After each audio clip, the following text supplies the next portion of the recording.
Hello students, हम लोग शुरू करने जा रहे हैं आज की क्लास में अपनी 12th स्टैंडर्ड की अकाउंटेंसी की बुक। अगर इस अकाउंटेंसी की बुक की हम बात करें तो हमारे पास जो टर्म 1 में पेपर आने वाला है उसमें आने वाली है पार्टनरशिप अकाउंटिंग। एक बार इंडेक्स खोलिएगा। इंडेक्स में आपको ऊपर ही ऊपर चैप्टर दिखेगा non for profit organisation, not for profit organisation दिख रहा है। क्या होता है नॉट फॉर प्रॉफिट ऑर्गेनाइजेशन, एक बार देखने की बात करें, समझना जरा। पहले इंडेक्स को हल्का सा एनालिसिस करते हैं, क्या है हमारे इंडेक्स में, क्या पढ़ रहे हैं हम। देखिए 11th में जो पढ़ा था वो आपने पढ़ा था सोल प्रोप्राइटरशिप की अकाउंट्स। सर ये क्या होती है? बिजनेस तीन प्रकार के होते हैं। एक तो सिंगल ओनर वाले जिन्हें सोल प्रोप्राइटरशिप बोला जाता है। एक व्यक्ति होगा, वही पर्सन बिजनेस को मेंटेन करेगा, वही कैपिटल लगाएगा, वही बिजनेस की सारी एक्टिविटीज करेगा और अल्टीमेटली जो प्रॉफिट या लॉस होगा वो भी इसी को झेलना है। जबकि लेखा कॉमर्स क्लासेस है, एक सिंगल ओनर ऑर्गेनाइजेशन है, एक बंदा है, वही कैपिटल लगाता है, वही बिजनेस के डिसीजन लेता है, वही एक्टिविटीज करता है और प्रॉफिट होता है तो उसका, लॉस होता है तो उसका। अगर पर्सन एक से ज्यादा हो जाए तो उसे कह देंगे पार्टनरशिप।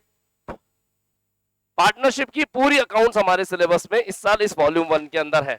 अभी दिखाऊंगा मैं आपको वॉल्यूम 1 के अंदर पार्टनरशिप की पूरी अकाउंट्स कैसे है। यहां पर एक होता है कंपनी,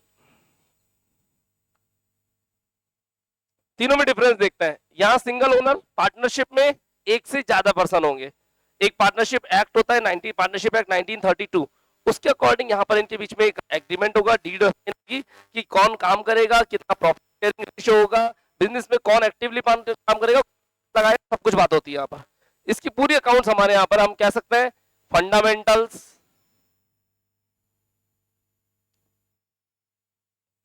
उसके बाद एडमिशन कि पार्टनरशिप फर्म में नया पर्सन कैसे आएगा, एडमिशन के बाद रिटायरमेंट, पार्टनरशिप फर्म से किसी बंदे को निकलना है तो कैसे निकले, आए तो कैसे आए, जाए तो कैसे जाए। इसके बाद कहेंगे डेथ, किसी पार्टनरशिप फर्म की, पार्टनरशिप फर्म में पार्टनर की डेथ हो जाए तो क्या होगा। और लास्ट में बात करेंगे डिसोल्यूशन। डिसोल्यूशन मतलब पार्टनरशिप फर्म को खत्म कर देना, बंद कर देना, उसकी उसकी एंडिंग कर देना। तो पार्टनरशिप में फंडामेंटल, एडमिशन, रिटायरमेंट, डेथ। ये रिटायरमेंट डेथ वैसे एक ही टॉपिक है बुक के अंदर और डिसोल्यूशन एक अलग से टॉपिक होता हुआ, यानी पार्टनरशिप का पैदा होने से लेकर डेथ होने तक सब कुछ है इंक्लूड इसके अंदर।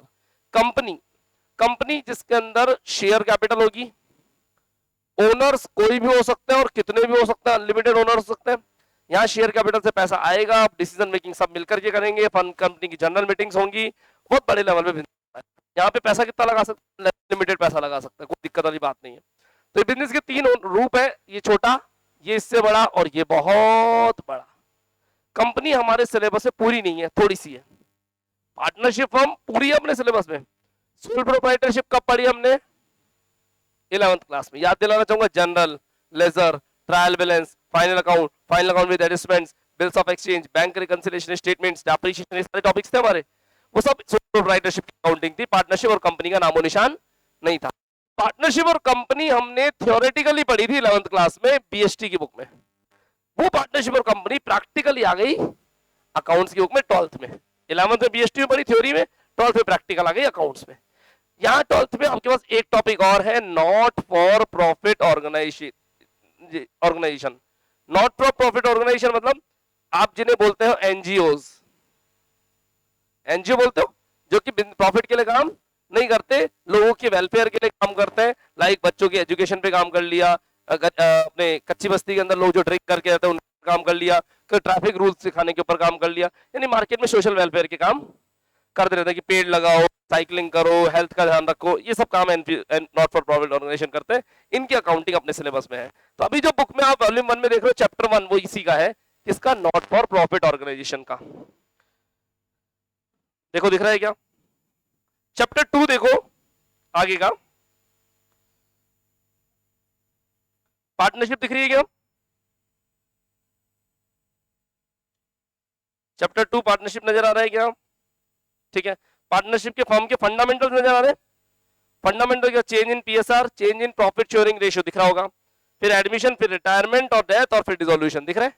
तो जो टॉपिक मैंने बताया वो रहे, ये देखो ये रहा फंडामेंटल्स, इसी के साथ change in profit sharing ratio दिया हुआ है, फिर एडमिशन, रिटायरमेंट, डेथ और डिसोल्यूशन। यानी पार्ट इस बुक में क्या है? इस बुक में है, मैं अगर बात करूं तो एक नॉट फॉर प्रॉफिट ऑर्गेनाइजेशन और एक पार्टनरशिप पूरी की पूरी। फिर कंपनी और कंपनी से अदर रिलेटेड चीजें कौन से वॉल्यूम में चले गई, सेकंड वॉल्यूम में चले गई। तो अभी अपन फर्स्ट वॉल्यूम की बात करेंगे, लेकिन अगर हम बात करें टर्म 1 के एग्जाम्स के हिसाब से तो हमें पढ़नी है पार्टनरशिप पहले पूरी की पूरी। स्कूल्स में भी पार्टनरशिप भी पढ़ाने होंगे, जहां तक है शुरू किया स्कूल में कुछ खास नहीं। चलिए पार्टनरशिप की बात करेंगे अपन, पार्टनरशिप की शुरू से लेकर एंड तक होती क्या है पार्टनरशिप, हम सब कुछ बातें करेंगे। आइए, है क्या पार्टनरशिप? हम एक बिजनेस, इसका नाम रखा पार्टनरशिप। बंदे कितने होंगे, एक से ज्यादा, 2 3 4 बंदे इसके अंदर हो सकते हैं। ये सब मिलकर के यहां पर अपनी कैपिटल लगाएंगे और वर्किंग भी करेंगे। किसी को काम करना आता है तो काम करेगा, और किसी के पास कैपिटल है तो कैपिटल लगाएगा। किसी के ना काम करना ना कैपिटल लगाने, गुडविल है तो कोई कुछ कुछ लोग केवल गुडविल के लिए भी साथ हो सकते हैं। एग्जाम्पल दूं, एक बिजनेस के अंदर पैसे की बहुत जरूरत है, तो एक बड़े अमीर को हमारा पार्टनर, उन्होंने पैसे दे दिए कि लो साहब मैं दे देता हूं 20 करोड़ रुपए की कैपिटल, आ गया फंड। एक बंदा जो कि को चलाने में एक्सपर्ट है, उसको बुला लिया, बोले तू क्या करेगा भैया, तू काम करेगा, तो उसको काम के लिए बुला लिया। अब काम है, पैसा है, पर गुडविल नहीं है मार्केट के अंदर, तो गुडविल जोड़ने के लिए किसी पर्सन को हम गुडविल के लिए पार्टनरशिप फर्म के साथ जोड़ सकते हैं। जैसे मैं बात करूं बीइंग ह्यूमन, बीइंग ह्यूमन किसका ब्रांड है, सलमान खान का। लेकिन सलमान खान क्या वहां के कपड़े खुद बनाता है क्या, क्या डिजाइन खुद करता है क्या, क्या कलर कॉम्बिनेशन खुद डिसाइड करता है क्या, खुद क्या करता है, कुछ भी नहीं करता। क्या सलमान खान ने वहां पैसे लगा रखे हैं, नहीं, बल्कि पैसे कमाता है वहां से। तो सलमान खान उस फर्म में काहे के लिए है, गुडविल के लिए, कि सलमान खान की गुडविल पे वो बीइंग ह्यूमन नाम का ब्रांड चलता है। ठीक है, कैपिटल किसने लगा रखी है उसमें अंदर, हो सकता है रिलायंस ने कैपिटल लगा रखी है, हो सकती है अडानी ने लगा रखी है, हो सकता है किसी बड़े बिजनेसमैन ने वहां पैसा लगा रखा हो। पैसा किसी ना किसी ने लगा रखा है, हम नहीं जानते किसने लगा रखा है, बट किसी ने तो पैसा लगाया हुआ है। जिसने पैसा लगाया वो कैपिटल के लिए है। काम कौन कर रहा है वहां पे, कोई और।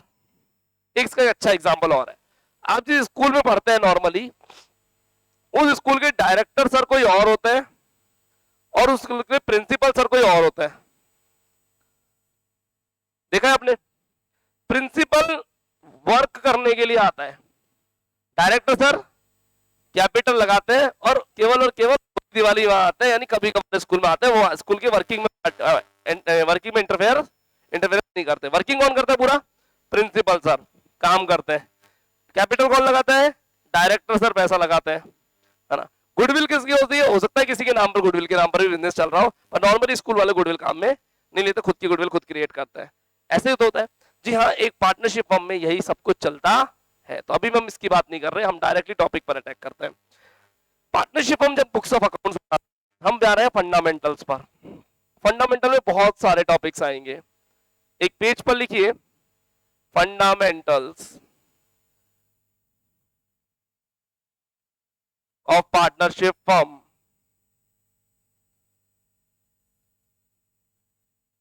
फंडामेंटल्स ऑफ पार्टनरशिप फर्म हमारी बुक में चैप्टर नंबर 2 रहेगा, क्योंकि chapter number 1 not for profit organisation का है, और वो हम टर्म 1 के हिसाब से अभी प्रायोरिटी पे नहीं ले रहे हैं। हम चैप्टर नंबर 2 से कंटिन्यू करेंगे।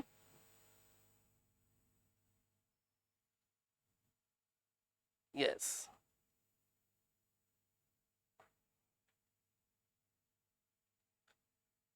हम चैप्टर नंबर 2 से कंटिन्यू करेंगे। अकाउंट्स कौन कौन से बनते हैं इनके यहां पर, बही खाते कौन कौन से बनते हैं इनके यहां पर, आइए बात कर लेते हैं। नंबर 1, देखिए आप जो अकाउंट्स देखते आए हो 11th में, वो तो सब बनेगा ही बनेगा। क्या क्या बनाते थे 11th क्लास में, बोलो। एक तो बना देते थे जर्नल, जर्नल के साथ लेजर, कैश बुक, पढ़ा है आपने, ट्रायल बैलेंस,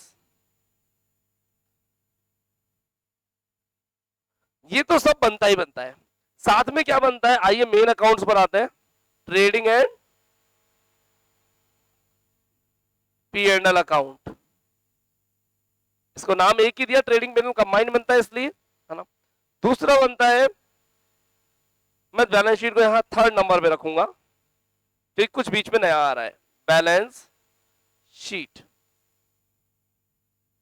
ध्यान से सुनना, यहां पर दूसरे नंबर पे कुछ नया आ रहा है और नया क्या है उसकी बात करना है। एक काम करते हैं, एक और छोटी सी चीज करते हैं, इस बैलेंस शीट को मैं फोर्थ नंबर पे डालता हूं, दूसरे और तीसरे नंबर पे कुछ नया है। अभी तक आप 11th क्लास में जो पढ़ के आए हो, सोल प्रोप्राइटरशिप यानी एकल व्यापार की अकाउंटिंग, जिसके अंदर journal ledger, cash book, trial balance, trading balance sheet आपने सीखा। लेकिन जब ये पार्टनरशिप में आता है तो हम journal ledger, trial, cash book, trial balance बनाते तो है लेकिन उसकी प्रैक्टिस हमारी बुक में नहीं करते। क्यों? क्योंकि 11th में सीख लिया, 12th में दोबारा क्यों सीखना? सेम है तो 12th में दोबारा नहीं डाला। 12th में क्या डाला है? ट्रेडिंग पीएनएल बैलेंस शीट जो 11th में सीखा था वो, प्लस इस पीएनएल का second part, that's called PNL appropriation account. PNL appropriation account. और इस बैलेंस शीट का पहले वाला पार्ट पार्टनर्स कैपिटल अकाउंट। ये बात समझने की कोशिश करें। दो नई चीजें हमारे सिलेबस में हमें नजर आ रही है यहां पे।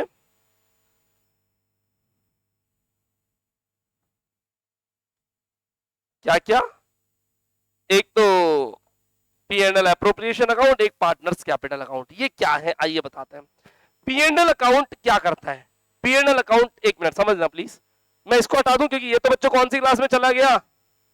11th में चला गया। 12th में आएगा क्या ये? जी नहीं, 12th में ये है ही नहीं। तो इस मैटर को मैंने यहां से रब कर दिया, हटा दिया, ये आएगा ही नहीं यहां पे। ठीक है, बात कर लेते हैं ट्रेडिंग अकाउंट क्यों बनाते हैं बताओ। ट्रेडिंग से क्या निकल करके आता है? Gross profit. पीएनएल अकाउंट क्यों बनाते हैं? पीएनएल अकाउंट से निकल के आता है नेट प्रॉफिट। ये तो हम जानते हैं अच्छे से। अब हुआ क्या, जो ये नेट प्रॉफिट आया है इसका हमें करना है डिस्ट्रीब्यूशन, बंटवारा।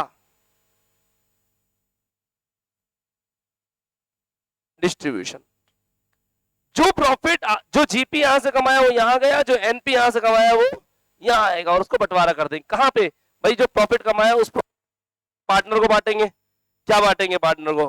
पार्टनर को देंगे उसकी salary, interest on capital, interest on drawings, कोई रेम्युनरेशन देना है तो रेम्युनरेशन, रेम्युनरेशन यानी कोई पारिश्रमिक, कोई मेहनता ना करना हो ना, या फिर कोई प्रॉफिट में हिस्सा देना हो तो प्रॉफिट का पार्ट दे दिया जाएगा। यानी अभी तक जो नेट प्रॉफिट कमाते थे उसको सीधा बैलेंस शीट में कैपिटल में ऐड करते थे। अब कह रहे नहीं, नेट प्रॉफिट में से आपको थोड़ा पैसा इधर उधर बांटना पड़ेगा। यानी एक ऐसा कह सकते हैं डाकुओं ने मिलकर के यहाँ पे एक रॉबरी करी है और ये रॉबरी का माल बांट रहे हैं। डाकू कौन है? यहाँ पे पार्टनर्स।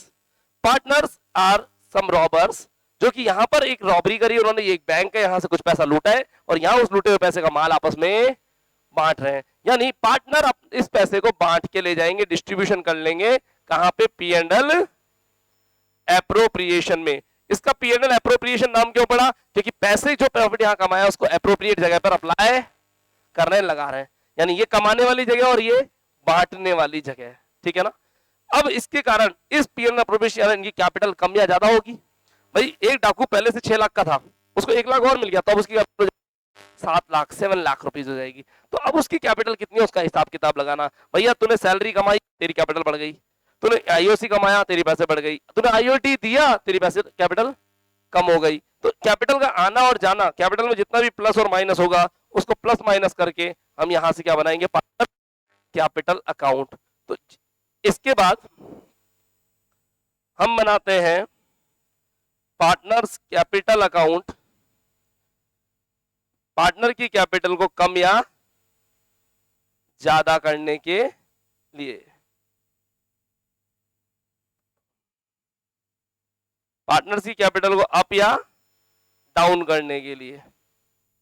फिर जो कैपिटल आई है वो कैपिटल अब बैलेंस शीट में शो होती रहेगी। मैं इसका एक छोटा सा तरीका बताता हूं आपको, प्लीज ध्यान दीजिएगा। भी आपने 11th क्लास में पढ़ा था, हमारी जो ओल्ड कैपिटल होती थी उस ओल्ड कैपिटल में हम हमारा नेट प्रॉफिट जोड़ देते थे और नेट लॉस लेस कर देते थे। ये पढ़ा हुआ है। अगर कोई कैपिटल और आ रही है, एडिशनल कैपिटल, तो उसको ऐड कर देते थे, और कोई ड्राइंग्स होती थी उसको माइनस कर देते थे। याद है क्या ऐसा कुछ, है ना? तो इससे हमारी क्लोजिंग कैपिटल आ जाती थी नई वाली। बिल्कुल एग्जैक्टली काम भी यहां पर भी यही है। हमारा जो नेट प्रॉफिट है उससे क्या क्या बट रहा है, ये चारों चीजें ही तो है, ये सब कुछ यहाँ आता है, ठीक है। उससे कैपिटल में क्या अप एंड डाउन होंगे, कैपिटल या तो बढ़ेगी या कम होगी, और उसको हमें बैलेंस शीट में देखना है कैपिटल कितनी कम हुई है कितनी बढ़ी है। क्या ये बातें समझ आ रही है क्या? तो अल्टीमेटली ये तो मैंने पुरानी कहानी बताई कि 11th में हम ऐसा करते थे। अल्टीमेटली हमें करना क्या है, एक बनाना है trading account,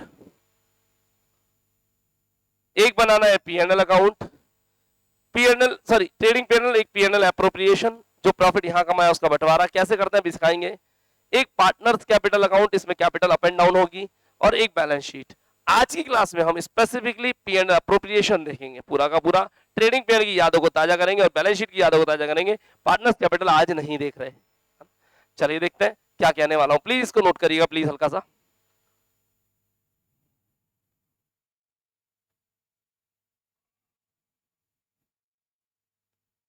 number 1, number 2, number 3, number 4।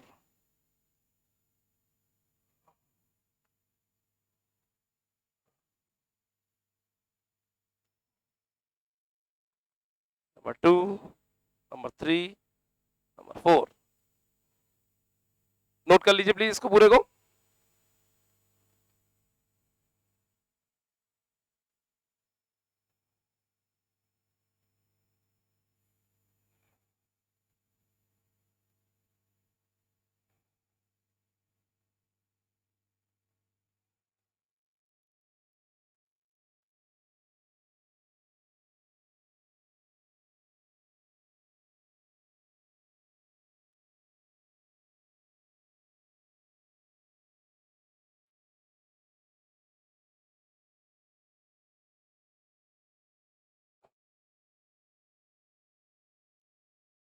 ये हमें उस पूरे चैप्टर में प्रिपेयर करना है, पीएनएल अप्रोप्रिएशन और पार्टनर्स कैपिटल। नई चीज जो सीखी है मैंने वो व्हाइट बॉक्स में मैंने पैक किया है।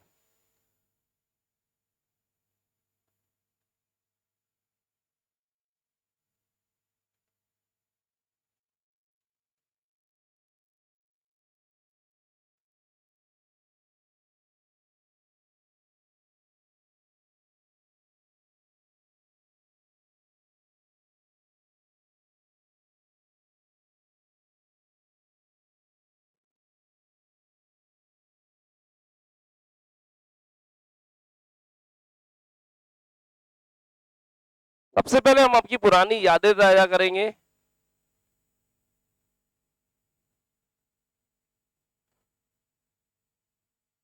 ट्रेडिंग एंड पीएनएल अकाउंट बना करके, क्योंकि बच्चे बहुत ज्यादा भूल जाते हैं ट्रेडिंग एंड पीएनएल अकाउंट कि कौन सा आइटम ट्रेडिंग में आता है कौन सा पीएनएल में, तो पता होना चाहिए। इवन मैं भी ये मानता हूं कि जब क्लास में बच्चे आते हैं 12th 1 में, तो कई बार स्कूल्स में 11th क्लास में बच्चे ध्यान नहीं देते, कई बार टीचर ध्यान नहीं देते, तो बच्चे ट्रेडिंग पीएनएल को सीख ही नहीं पाते। आता है, मैं नहीं कहता कि नहीं आता, लेकिन बहुत कुछ मिस कर देते हैं। तो आइए बात करते हैं पूरे ट्रेडिंग एंड पीएनएल अकाउंट की। हेडिंग डालिएगा trading and PNL account for the year ending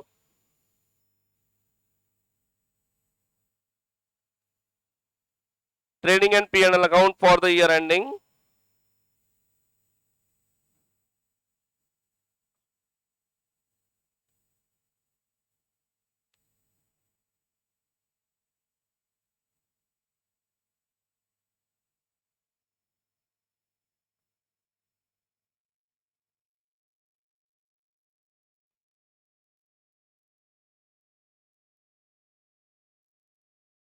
मैंने एक फॉर्मेट बनाया, आप भी बना लीजिए प्लीज। Particular amount. ध्यान रखिएगा हेडर थोड़ा चौड़ा बनाया करें, मींस यहां आपके अमाउंट लिखने का स्पेस हो और नीचे इंडियन रुपीज साइन लिखने का स्पेस हो। थोड़ी सी विड्थ ज्यादा रखेंगे, काम बहुत सुंदर होगा, प्रेजेंटेशन के मार्क्स मिलते हैं। ये मैंने पर्टिकुलर्स पर्टिकुलर्स किया और यहां अमाउंट और रुपीस। ठीक है, आप बहुत अच्छे से जानते हैं यहां आता है to opening stock,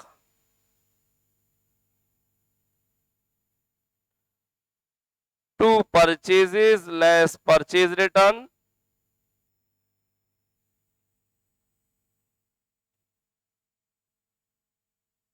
bye sales less sales return,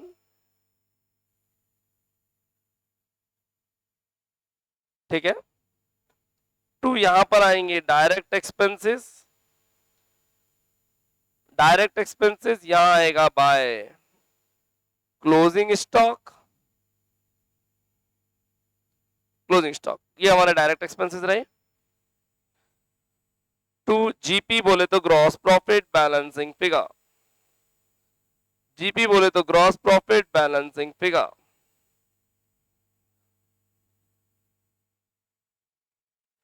ध्यान रखना मैंने अमाउंट को नीचे से डबल अंडरलाइन किया, एक बार देखिएगा अच्छे से।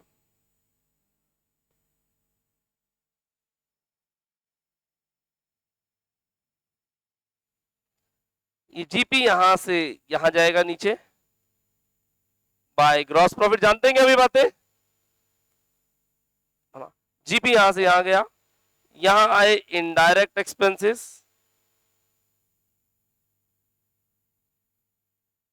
अभी क्लियर करेंगे डायरेक्ट एक्सपेंस और इनडायरेक्ट एक्सपेंस क्या होता है, पहले लिखते जाइए। यहां करेंगे इनडायरेक्ट इनकम्स, और यहां आ जाएगा टू नेट प्रॉफिट। ये वाला नेट प्रॉफिट पता है कहां जाता है, इसके अगले वाले अकाउंट बताओ, ट्रेडिंग पीरियड के बाद कौन सा अकाउंट बताया था, पी एंड एल अप्रोप्रिएशन। तो ये पी एंड एल अप्रोप्रिएशन में यहां वाला प्रॉफिट चला जाएगा नीचे, पैक कर दीजिए please. Indirect expenses indirect incomes pack कर दीजिए प्लीज।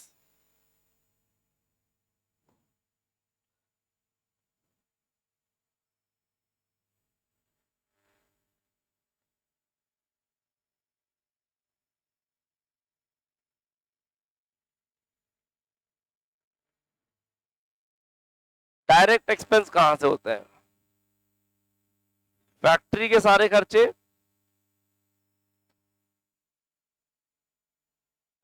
ट्रांसपोर्ट के सारे खर्चे, लोडिंग और अनलोडिंग के सारे खर्चे,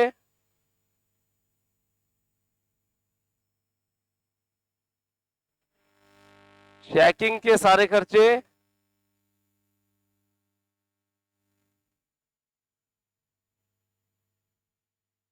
सुनिएगा जरा लिखना बंद कर दो।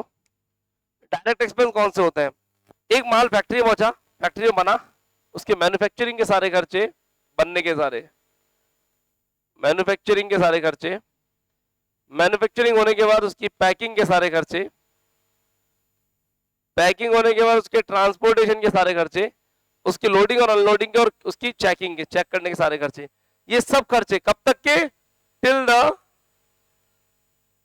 Godown gate, till the godown gate, godown के गेट तक के जितने भी खर्चे हैं वो सारे के सारे खर्चे बच्चे क्या कहलाएंगे, डायरेक्ट एक्सपेंसेस। समझाता हूं जरा एक एग्जांपल की मदद से, बहुत डिटेल में समझना। हमारी एक फैक्ट्री है सूरत में जिसमें हम इलेक्ट्रॉनिक्स आइटम बनाते हैं, TV fridge cooler AC washing machine, कहां बनाते हैं, गुजरात सूरत में, है ना।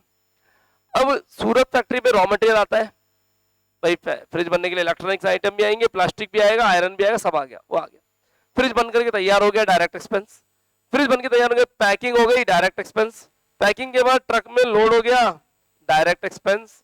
लोड होने के ट्रक आ रहा है रास्ते में, डायरेक्ट एक्सपेंस, ट्रांसपोर्टेशन का खर्चा। ट्रक का 2 बार चालान कट गया, डायरेक्ट एक्सपेंस, अभी भी डायरेक्ट है ना। अब कहां आ रहा है ट्रक, ये सुनना, हमारा शोरूम है जीटी में, गौरा टावर जीटी में हमारा शोरूम है, और गोडाउन जीटी में रखे हैं, जीटी के आसपास रख लें, आसपास सस्ता पड़ेगा, जीटी तो बहुत महंगा पड़ेगा, गोडाउन की साइज बहुत बड़ी होती है। तो हम जीटी के सामने वाली कॉलोनी के अंदर एक मकान ले लिया, वो गोडाउन बना लिया।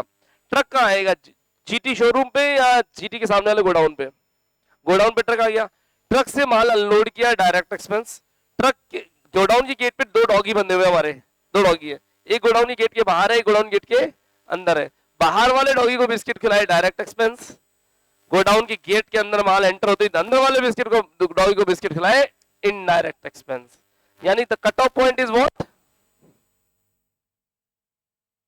गोडाउन का गेट हमारा कट ऑफ पॉइंट है कि गोडाउन के गेट से पहले तक के जितने भी खर्चे हैं डायरेक्ट एक्सपेंस, जैसे गोडाउन की गेट में वो अब इनडायरेक्ट।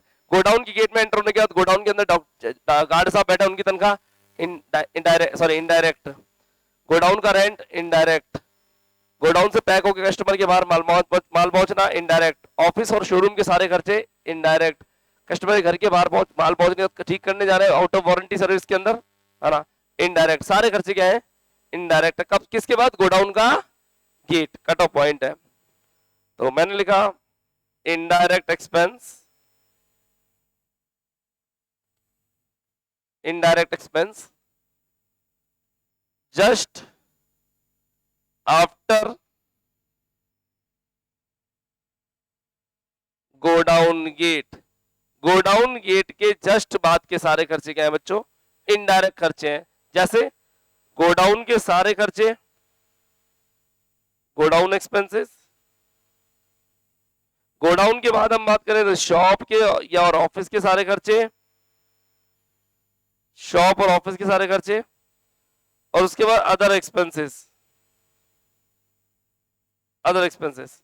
तो मेरे कहने का मतलब है कि गोडाउन के गेट से पहले के डायरेक्ट, गोडाउन के गेट के बाद के इनडायरेक्ट खर्चे होंगे। ठीक है, तो ये रहा मैंने लिखा है इनडायरेक्ट एक्सपेंस और ये मैंने लिखा है डायरेक्ट एक्सपेंस। जो गोडाउन गेट के पहले वो ऊपर चले जाएंगे, जो गोडाउन गेट के बाद के वो नीचे आ जाएंगे। कोई दिक्कत इसमें? अगर यहाँ पे भी बात करें तो इतना मैटर आपको लिखना पड़ेगा, अलग से लिख लीजिएगा प्लीज।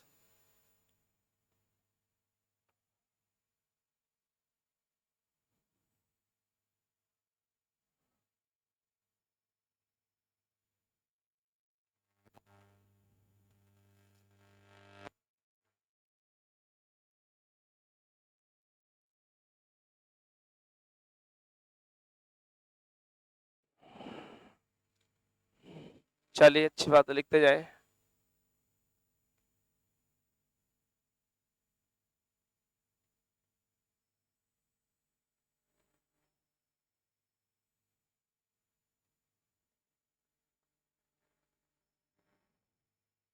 जल्दी से नोट कर लीजिए प्लीज।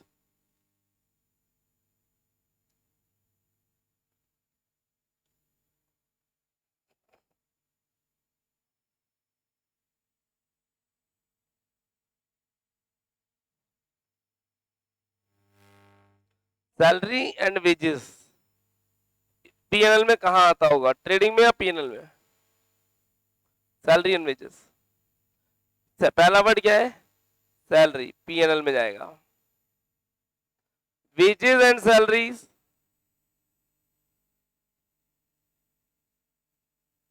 वेजेस एंड सैलरीज कहां जाएगा, ये ट्रेडिंग में जाएगा। पहले वर्ड पे फोकस करो, ठीक है, ट्रेडिंग में जाएगा। सैलरी एंड वेजेस हो गया, वेजेस एंड सैलरीज हो गया। ऑक्ट्रॉय वगैरह तो यहाँ जरूरत पड़ेगी नहीं, अभी तो इतना सा रहने दीजिए, कोई दिक्कत नहीं, इतना सा बहुत बात है ना, ये परेशान नहीं करे। किसी एक्सपेंस के बारे में नहीं पता, टेलीफोन एक्सपेंस नहीं पता रखा ये फैक्ट्री का है या ऑफिस का है, तो क्या मानोगे, ऑफिस का मानेंगे उस एक्सपेंस को जनरली, है ना।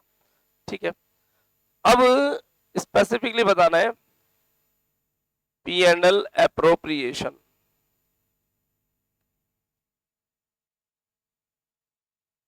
P&L एप्रोप्रिएशन अकाउंट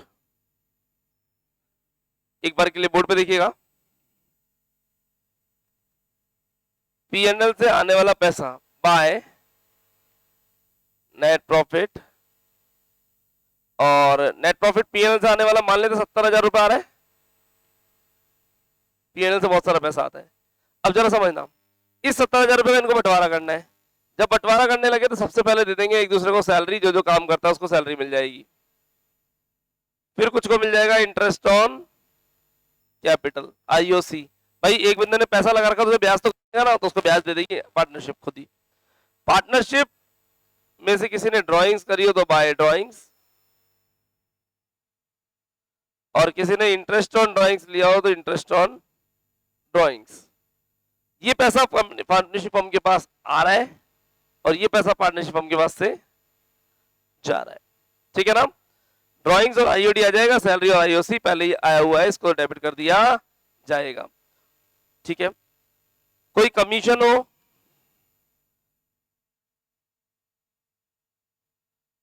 कोई ट्रांसफर टू रिजर्व हो,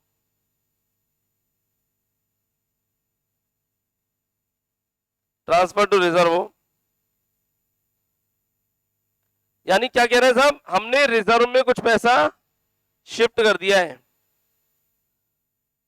रिजर्व में कुछ पैसा शिफ्ट कर दिया, तो सैलरी में जो पड़ा है वो, आईओसी पड़ा है वो, कमी है ना, आपके पास अब कमीशन के रूप में आया पैसा वो, ट्रांसफर टू रिजर्व के अंदर पैसा हुआ वो, तो ये सारे पैसे के पैसे हमारी पार्टनरशिप हमसे जाते रहने का ना, बंटवारा करेंगे यहाँ पे। आएगा क्या, इंटरेस्ट ऑन ड्राइंग्स, एक ही आइटम आएगा और बची हुई कोई आइसक्रीम्स वगैरह बचती है जैसे खाने के बाद में, वैसे ही इसमें यहाँ पर भी ड्राइंग्स बच जाता है, तो ड्राइंग्स यहाँ से आ जाएगा, बस बस बस, अब कुछ नहीं करना आपको। वहां जो नेट प्रॉफिट था 70,000, उसमें आया मान लीजिए 2,000 और 8,000, तो 80,000 हो गए। अब उस 80 में से आपने बांट बोट दिया तो बचा लास्ट में नेट प्रॉफिट, जो नेट प्रॉफिट बचा उसको पीएसआर में डिस्ट्रीब्यूट कर लेंगे, प्रॉफिट शेयरिंग रेशियो में। मैंने कहा यहां पर जो नेट प्रॉफिट आ रहा है, मान लीजिए ये आ रहा है हमारा 8,000 और 12,000, तो इसको बांट लिया जाएगा। अब देखिए पीएनएल अप्रोप्रिएशन क्या है, ऊपर से आने वाला नेट प्रॉफिट और यहां से जाने वाला नेट प्रॉफिट, यहां से नेट प्रॉफिट कहा जाएगा कैपिटल अकाउंट में। कैपिटल अकाउंट बोले तो पूरा नाम क्या है,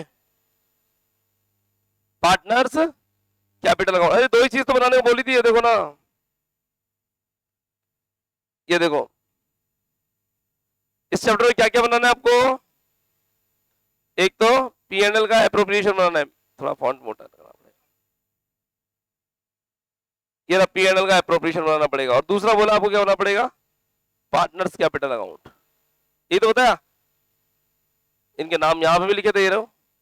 अब क्या क्या बनाना है, पीएनएल एप्रोप्रिएशन और पार्टनर्स कैपिटल। तो उस पार्टनर्स कैपिटल की प्रैक्टिस हो रही है यहां पर भी, कि कोई 3 आइटम गायब हो तो चौथा बैलेंस फिगर निकाल दो, और अगर इस तरह से बहुत सारे आइटम्स है तो आप क्या करेंगे, इस नेट प्रॉफिट को बैलेंस फिगर निकाल लेंगे, पार्टनर्स कैपिटल मालूम पड़ जाएगी।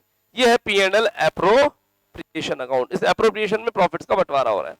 अब यहां से जो प्रॉफिट गया है वो प्रॉफिट और ये सैलरी किसी की कैपिटल को बढ़ाएगी, आईओसी कैपिटल को बढ़ाएगी, कमीशन कैपिटल को बढ़ाएगी, और रिजर्व से कुछ नहीं होने वाला है ना।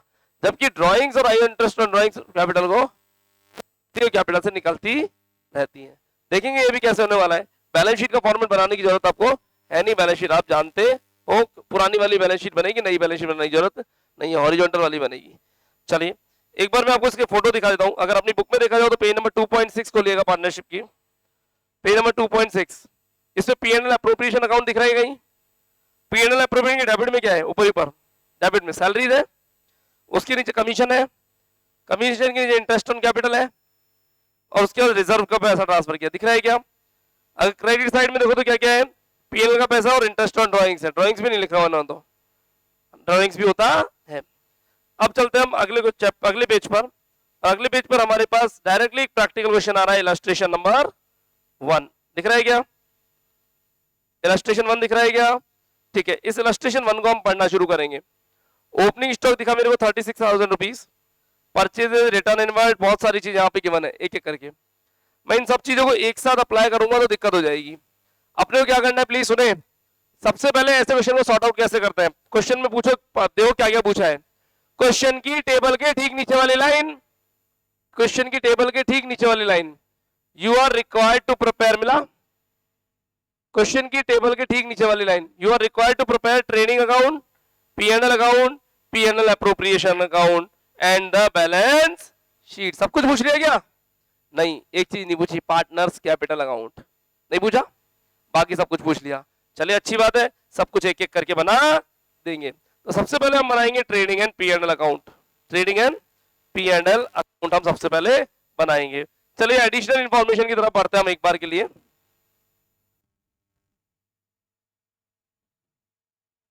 चलिए कंटिन्यू करते हैं हम यहाँ पे। सबसे पहले देखिए इस क्वेश्चन ने पूछा क्या क्या है, हम है इलस्ट्रेशन नंबर 1 पे। इलस्ट्रेशन नंबर 1 ने पूछा क्या क्या है, पढ़िए प्लीज। ट्रायल बैलेंस दिया हुआ है एक, ये लीजिए क्या दिया हुआ है मैं वो लिखना चाहूंगा। हमें दिया हुआ है एक ट्रायल बैलेंस, अगर आप में से किसी बच्चे को ट्रायल बैलेंस के रूल्स नहीं पता तो मैं बोलना चाहूंगा ट्रायल बैलेंस में अमाउंट के दो कॉलम होते हैं। डेबिट वाले साइड में आपको मिलेंगी सारी असेट्स और सारे एक्सपेंसेस, क्रेडिट वाली साइड में आपको मिलेंगी सारी लायबिलिटीज और इनकम।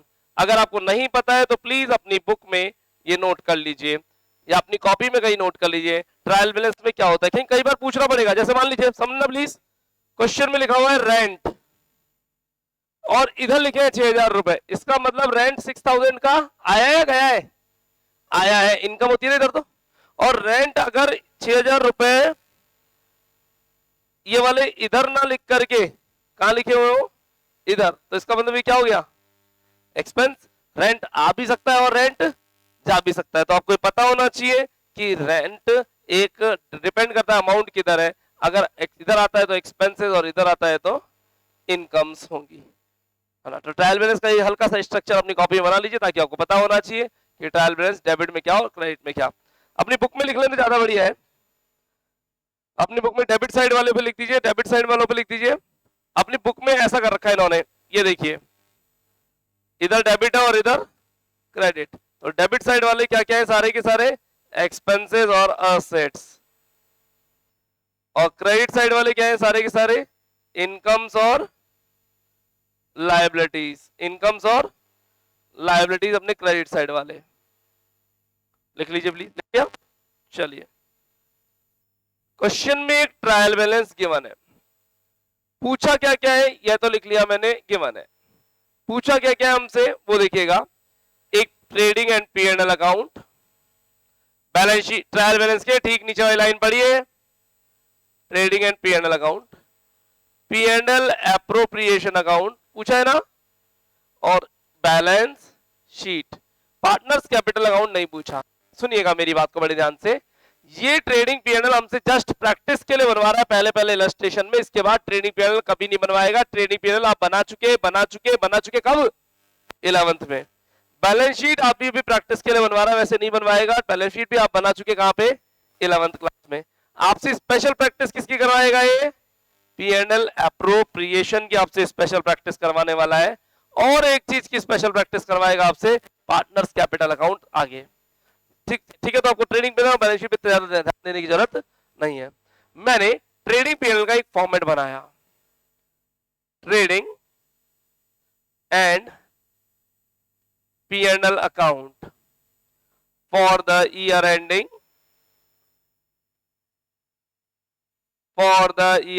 बनाते जाए मेरे साथ साथ।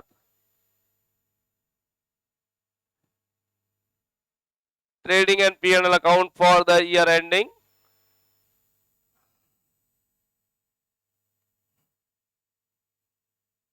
ये मैंने फॉर्मेट बना दिया है please.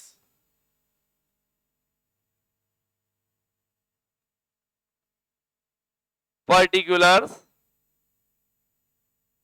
Amount Indian rupees sign, particulars, amount Indian rupees sign, yes.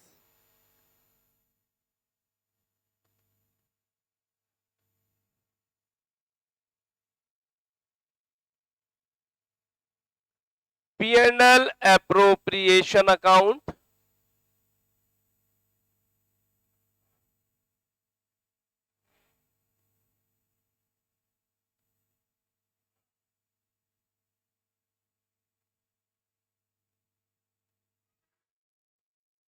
और बनाने जा रहे हैं हम साथ में एक balance sheet.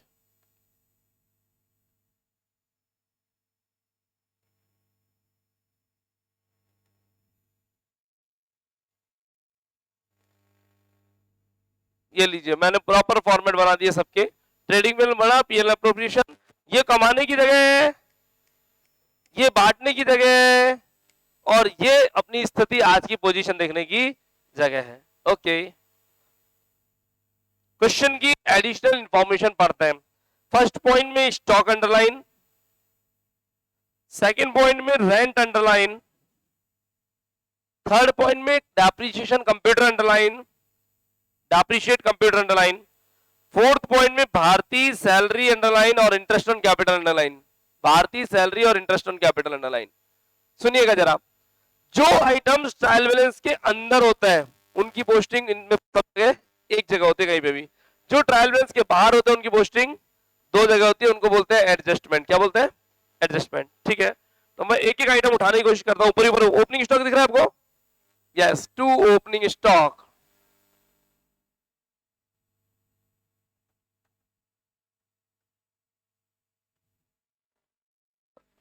To opening stock amount please 36,000। अभी लिखो मत आप, मैं बाद में लिखेंगे। लिखना बंद कर दीजिए प्लीज, हम बाद में लिखेंगे। 36,000। 1000 को मैं के लिख दूं क्या? है ना, एग्जाम में के लिखना अलाउ नहीं है, हम केवल अपनी फॉर्मेलिटी के लिए अभी समय बचाने के लिए के लिख रहे हैं, बाकी के लिखने की नीड नहीं है। नेक्स्ट, अगर हम बात करते हैं परचेजेस की, तो परचेजेस मुझे मिल रहा है 6,20,000, लेकिन इस परचेजेस में से रिटर्न लेस होता है ना? ठीक है, ढूंढिए परचेज रिटर्न। उस साइड मिल रहा है मुझे रिटर्न आउटवर्ड, मिल रहा है क्या? लेस रिटर्न आउटवर्ड, या परचेज रिटर्न बोल दो, amounted to ₹4,000, then it will be ₹6,16,000, 6,16,000 रुपए। फाइन। परचेज हो गया। रिटर्न इनवर्ड मिल रहा है, तो मैंने इधर पहले सेल्स लिख लिया। सेल्स अमाउंटेड ₹9,40,000 मिल रहा है, उसमें से लेस कर दिया मैंने sales return amounted to ₹12,000, so it will be ₹9,28,000। Fine. Sundry debtors, debtors लिए मैं बैलेंस शीट में गया, ये लीजिए यहां पर डेटर्स लिखा हमने असेट साइड में, और डेटर्स है हमारे पास 1,25,000 के। डेटर्स के बाद कंप्यूटर मिला 50,000 का, पर कंप्यूटर पे डेप्रिसिएशन लगाना है ना। कंप्यूटर कितना है?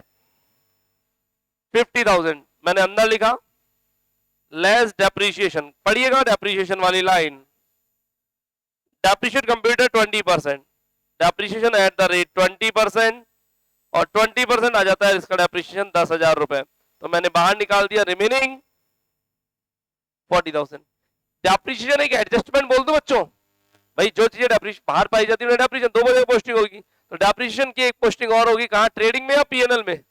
पीएनएल में। डेप्रिसिएशन पीएनएल में लगता है, मैंने यहाँ एक छोटा सा मार्का लगा दिया, इस मार्का के ऊपर ट्रेडिंग, नीचे पीएनएल, तो मैंने लिखा टू डेप्रिसिएशन ऑन कंप्यूटर। राशि प्लीज। अब राशि तो अपने पास वहां से आएगी, अमाउंट कितना आएगा? ₹10,000। सही है। नाउ नेक्स्ट आगे बढ़ते हैं। रेंट बताया है इन्होंने 22,000 रुपीज का, और वो कितने महीने का बच्चों? 11 महीने का, यानी एक महीने का रेंट अभी बाकी है ना। नीचे सेकंड पॉइंट पढ़िएगा, रेंट के बारे में कुछ कह रहा है। क्या है?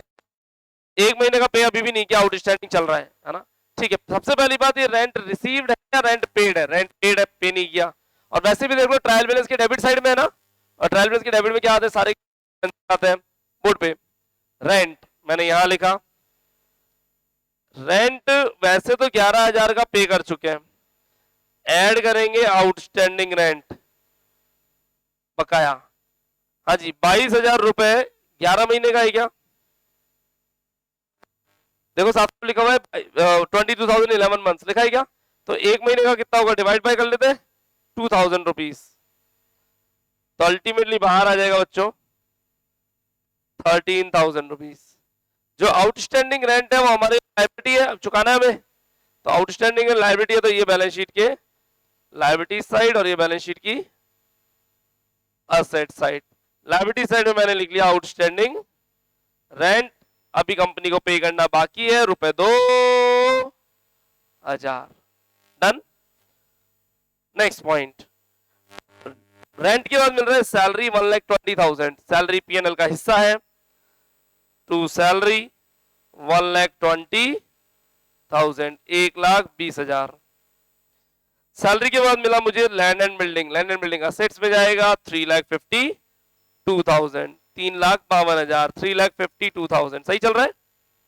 लैंड एंड बिल्डिंग के बाद वेजेस, वेजेस सब ट्रेडिंग का हिस्सा है, वेजेस की राशि प्लीज। वेजेस मुझे मिल रही है 16,000 की, 16,000 रुपए की। फाइन। जनरल चार्जेस पीएनएल में जाते हैं, कोई भी छोटे मोटे चार्जेस होते रहते हैं। राशि जनरल चार्जेस हमारे पास 30,000 के हैं, ये लीजिए 30,000। कैश एट बैंक असेट्स में लिख दूं, ये लीजिए कैश एट बैंक असेट्स में लिख दिया मैंने, और वो है हमारे पास रुपए 25,000, 25,000। आरती ड्राइंग और भारती ड्राइंग, प्लीज बोर्ड पे, आरती और भारती की ड्राइंग का पीएनएल से कोई लेना देना नहीं है, पीएनएल अप्रोप्रिएशन से कोई लेना नहीं है, ड्राइंग का पैसा कैपिटल में से लेस होता है। तो आरती की कैपिटल, आरती कैपिटल, पुरानी कैपिटल लेनी पड़ेगी इसके अंदर। अब पुरानी कैपिटल मुझे मिलेगी बैलेंस शीट के लायबिलिटीज साइड में, देखो ट्रायल बैलेंस की राइट साइड में आरती कैपिटल 3 लाख है क्या, देखो लायबिलिटीज में यानी क्रेडिट साइड में आरती कैपिटल 3 लाख, ट्रायल बैलेंस के क्रेडिट साइड में चेक करो, मिल गया। इसमें मैंने बोर्ड पे, इसमें मैंने इनका ड्राइंग्स वाला अमाउंट हटा दिया। ड्राइंग्स वाला अमाउंट कितना है बच्चे बताओ, 20,000। लेकिन अभी तो बहुत सारी चीजें आएंगी। भारतीय कैपिटल लिखूं मैं, भारतीय कैपिटल तो 1.5 लाख रुपए ही शायद तक, और उसमें से ड्राइंग्स हटाना इनको 10,000 रुपीज, उसमें से ड्राइंग्स हटाना इनको 10,000 रुपीज, 10,000 रुपए, ठीक है ना। चलिए आगे बढ़ते हैं, इसी में हम, मेरा पेज बंद हो गया है। सेल्स हो गई, परचेज रिटर्न हो गया, क्रेडिटर्स 43,000 के, यहां जगह कम है, हल्की सी जगह बना लेते हैं, ये लीजिए मैं थोड़ा सा फॉन्ट साइज को छोटा कर लेता हूं, और क्रेडिटर्स के लिए जगह यहां मेरे को बाहर बनानी पड़ रही है, इसी को मैं एक्सटेंड कर लूंगा। क्रेडिटर कितने प्लीज, 43,000 के। एक इंटरेस्ट नाम का खर्चा किया अपन ने इसके ठीक बाद, सॉरी इंटरेस्ट इनकम है एक्सपेंस है, इनकम है क्रेडिट साइड में ना, इनकम है तो पीएनएल में आएगी bye interest, amount please, interest 1,000 का आया है क्रेडिट साइड में। आगे बात करते हैं, बस बाकी सब कुछ हो गया, सारी चीजें हो गई बच्चों, कुछ नहीं बचा। अच्छा नीचे एडिशनल इंफॉर्मेशन में देखो, क्लोजिंग स्टॉक दिख रहा है आपको, क्लोजिंग स्टॉक दिख रहा है फर्स्ट पॉइंट में, स्टॉक दो जगह आता है, एक तो ट्रेडिंग में और एक बैलेंस शीट के असेट्स में, तो मैंने यहां लिखा by closing stock, amount please 60,000, और यही क्लोजिंग स्टॉक यहां पर आया 60,000। कई बच्चों को लग रहा है हमें तो याद ही नहीं है कहां से कहां कौन सा आइटम ले जा रहे हैं, कोई फर्क नहीं पड़ता उससे, ये एग्जाम में आएगा ही नहीं, एग्जाम में जो आएगा वो ये रहा, जो चैप्टर पढ़ना वो ये रहा, वो तो अभी तक स्टार्ट किया ही नहीं है, अभी तो पिछले साल की कहानियां देखते हैं, जिसने अच्छे से पढ़ रखा है उसे ये सब चीज आती है, जिसने नहीं पढ़ रखा उसे आवाज आएंगी। चलिए आगे बढ़ते हैं, हमारा सेकंड पॉइंट हो गया था, थर्ड पॉइंट हो गया था ना। आइए फोर्थ पॉइंट पे आते हैं, Bharti allowed to salary 5,000 per month, board पे भारती को सैलरी दे रहे हैं, और भारती एक पार्टनर है, सैलरी दी है किसको, भारती को, कितनी 5,000 पर मंथ, तो साल भर की कितनी हो गई 60,000, ठीक है। और क्या कहा, entitle to interest on capital 6%, and partners are entitle, यानी आरती भी और भारती भी दोनों को इंटरेस्ट ऑन कैपिटल देंगे, ये लो जी इंटरेस्ट ऑन कैपिटल दे दो, आरती का भी और भारती का भी, ठीक है। अभी कैसे देते हैं, अभी तो इतना ही कुछ कहा हुआ है इन्होंने, बाकी इससे ज्यादा कुछ कहा नहीं है साहब यहां पर, ठीक है। मुझे भी कुछ खास चीजें नजर नहीं आ रही, ओके। एक बार के लिए सभी लोग बोर्ड पे, आपको यहां पर इस इंटरेस्ट कैपिटल की डबल एंट्री करनी है। अब इंटरेस्ट ऑन कैपिटल यहाँ पे एक आ चुका है, यहाँ पे कैपिटल में भी ऐड मारेगा, अभी देखना है ना, ठीक है। इस सैलरी की डबल एंट्री करनी है, वहां आ चुका है, यहाँ पर भी एंट्री मारेगा, देखना। अगर ये सैलरी किसी और को, बाहर वाले व्यक्ति को तो इधर आती, पार्टनर को दी है इसलिए इधर आई है। चलिए 6% इंटरेस्ट ऑन कैपिटल, आरती की कैपिटल सर्च करो, 1,50,000 है ना, आरती की 3 लाख है, 3 लाख का 6% कैलकुलेटर 18,000, मैं 18,000 अंदर लिख के बाहर टोटल भी निकाल सकता था, और भारती की 1,50,000 है तो इसके ऊपर आ गया 9,000, ठीक है ना, हो गया। अब यही आईओसी यहां पर ऐड हो जाएगा, क्योंकि इनकी कैपिटल को और बढ़ाएगा 18,000 रुपए और 18,000 रुपए और 9,000 के रुपए में इनका साथ से यहाँ एंट्री हो गई। जो बी की सैलरी है उससे भारती की कैपिटल बढ़ा दूं। भारती की सैलरी किसकी है? भारती की, और कैपिटल किसकी बढ़ेगी इससे? भारती की बढ़ेगी। भारती की कैपिटल में सैलरी और ऐड हो गया 60,000 का, 60,000 का। डन है। बाकी और कुछ बच नहीं रहा। मेरे को यहां से जीपी निकालना पड़ेगा। अब सबसे पहले जीपी के लिए मैं अपने पेन का कलर चेंज कर लेता हूं ताकि आपको थोड़ा अलग से हाईलाइट हो जाएगा। 2 GP balancing figure, 2 GP balancing figure. एक बार बैलेंसिंग फिगर आप जीपी कैलकुलेटर, आप तो फटाफट से कैलकुलेशन करिए प्लीज। जीपी निकाल लेते प्लीज। 3 to 9 28 60 36 16 16 3,20,000 मेरे को दिख रहा है। 3,20,000 जीपी दिखा। ये जीपी मैंने नीचे शिफ्ट कर दिया। जीपी 3,20,000 रुपए, 3,20,000 रुपए। ये जीपी से यहां पे आ गया बच्चों एनपी। क्या आ गया? NP balancing figure. एनपी 3,32 और 3,20 और 1 321। 321 में से सारा आइटम घटाएंगे। 120 और 30 150 तो ये हो गया। 160 170 173 173 का अमाउंट मैं लेस करता हूं। 11 13 13। एक मिस्टेक हो रही है मेरे से यहाँ पे छोटी सी। रेंट 11 मंथ का था, 11 अमाउंट 1000 नहीं था। ये मैंने गलत लिखा, प्लीज इसको सही कर लेते हैं। रेंट जो था वो क्वेश्चन में देखो 22,000 था, 11,000 था। चेक करो, 22,000 था, 11 महीने का था, तो यहाँ 22,000 आएगा। मैंने वापस सही करा और रेंट लिखा 22,000 रुपए। 22 में 2 जोड़ करके कितना आएगा? 13 या 24? 24,000। सिली मिस्टेक हुई मेरे से एक यहाँ पर, मैंने इसको चेक किया 24,000 रुपीज। अब चेक कर लेते कोई मिस्टेक तो नहीं हो रही है जी। नहीं, अब कोई मिस्टेक नहीं है। और फाइनली डिफरेंस में आ गया हमारे पास नेट प्रॉफिट 1,37,000 1,37,000। ये हमारा एनपी आ गया। कोई दिक्कत? ये 22,000 मैंने गलती से लिख लिया था बुक में। 22,000 11 महीने का था, मैंने गलती से बोलते बोलते 11,000 लिख लिया। ये नेट प्रॉफिट यहाँ शिफ्ट होगा। देखना भैया, जीपी यहां से यहाँ, एनपी यहां से यहाँ। ये लीजिए बाय नेट प्रॉफिट 1,37,000। 137 में से सब हटा दीजिए। 60 और 27 ये हो गया 87 हटा दिया 137 में से। तो मेरे पास जो नेट प्रॉफिट बच करके बचा वो बचा ओनली और only 50,000 rupees to net profit 50,000 रुपए। अब इसको भी बांट दे अजी। ये पैसा कमाने की जगह है, पैसा बांटने की जगह है। बांटने की जगह है तो पैसा आया, थोड़ी सैलरी ले जाओ, थोड़ा आईओसी ले जाओ, जो प्रॉफिट बचा वो ले जाओ। कौन? आरती और भारती। आपको देखना पड़ेगा आरती भारती का profit sharing ratio. Profit sharing ratio क्या है? पीएसआर शुरू में दिया होता है। प्रॉफिट शेयरिंग रेशियो 3:2 दिख रहा है मेरे को, दिख रहा है ना? तो 50,000 को 3:2 में बांटा तो 30,000 और 20,000 आरती एंड भारती। ये 30 और 20 भी इनके कैपिटल में ऐड हो जाएगा, है ना? तो यहां पे मैंने प्रॉफिट उतारा 30,000, मैंने प्रॉफिट उतारा 20,000। यहां दिखने की जगह नहीं है मेरे पास, मैं राइटर्स को थोड़ा नीचे करूंगा।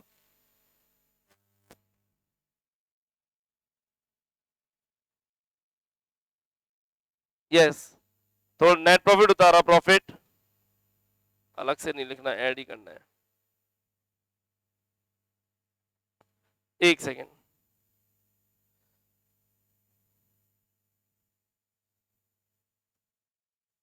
यस, टू सैलरी उतार तो दी है, यहाँ पे अमाउंट लिखने की जगह नहीं दिख रही है मेरे को। 60,000 की सैलरी है, ठीक है। नेट प्रॉफिट लिख लेते हैं। प्रॉफिट आया 30 और 20, तो मैंने यहाँ 20 उतारा है, 30 ऊपर उतार ही दिया था। टोटल मिलाकर के बाहर निकालते हैं तो 150 माइनस 10 140, 140 में 60 70 80 जोड़ा, 140 में 80 जोड़ा तो 220 और 229, 229 परफेक्ट, 229 2,29,000 रुपए इनका टोटल आ गया। इसके बाद नीचे क्रेडिटर्स थे, अभी क्रेडिटर्स हमने मिटा दिए थे। क्रेडिटर का अमाउंट वापस लिख देता हूँ। 43,000 के क्रेडिटर थे क्या? Creditors 43,000 done. उधर चलते हैं, तो इधर चलते हैं सबसे पहले।